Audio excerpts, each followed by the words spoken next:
Hey everybody. I recently came across a few articles, of course, there are statistics and surveys being done on retirement and how much you need to, based on your geography, but it's mostly centered around the US. But I thought it would be interesting to extract some of the points that each one of these articles are making and just to see what you think about it. One of the most important things about retirement is not to measure and compare yourself, but we always like to do it. I like to do it, and I find statistics and these kind of surveys interesting. So just to see how everybody else is surviving. So let me know in the comments below what you think about anything that stands out to you right now.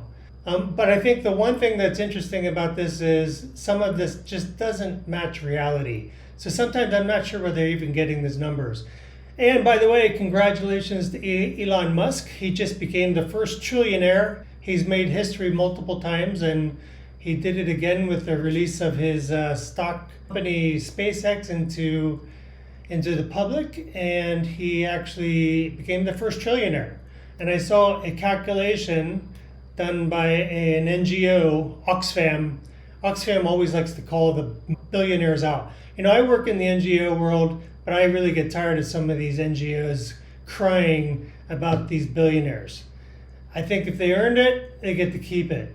Anyway, it's not about Elon Musk, but the one interesting thing about it was they said it would take him over 2,700 years, $1 million a day to completely spend 1 trillion. Now again, that's his worth. That's the things that he owns. That doesn't mean it's actual cash.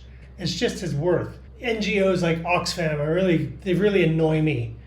I don't mind working for them. I understand I like the work that they do. Actually, but I think they need to try to stay out of these kind of things. Anyway, that's not what this is about. So let's look at a study done from Northwestern Mutual here. They found that the average person thinks that they need about 1.46 million saved up to retire comfortably. If you look at younger generations like millennials and Gen Z, the number moves even higher. They think you need at least 1.6 to 1.65 million. But here's the problem. The study looked at what people actually have saved. Across all age groups, the average retirement balance is only $88,400. This is a huge gap between what people expect they need and what they actually have accumulated. The average balance for retirement is $88,400.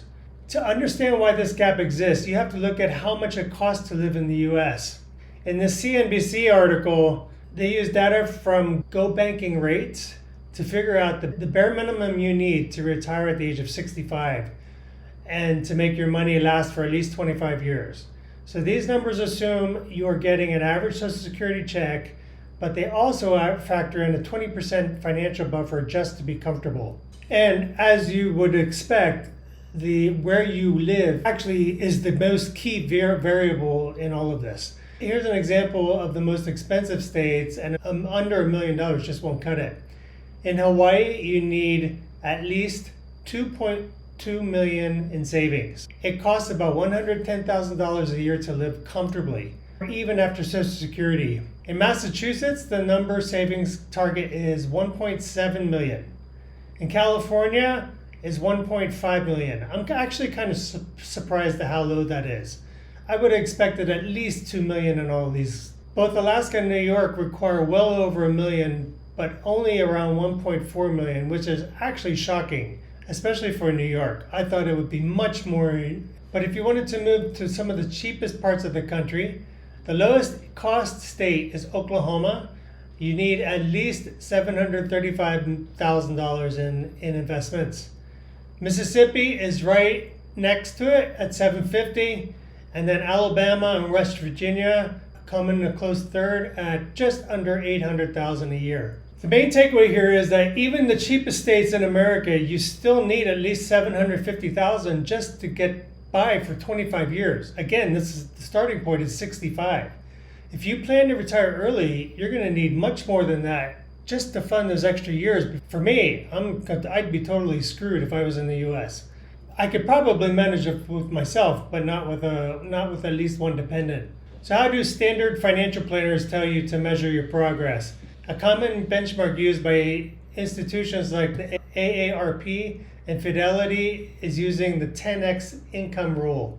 The basic idea is by the time you reach a normal retirement age, your net savings should equal at least 10 times your annual salary. So if you earn $100,000 a year, your target is 1 million. And here's how it breaks down by age.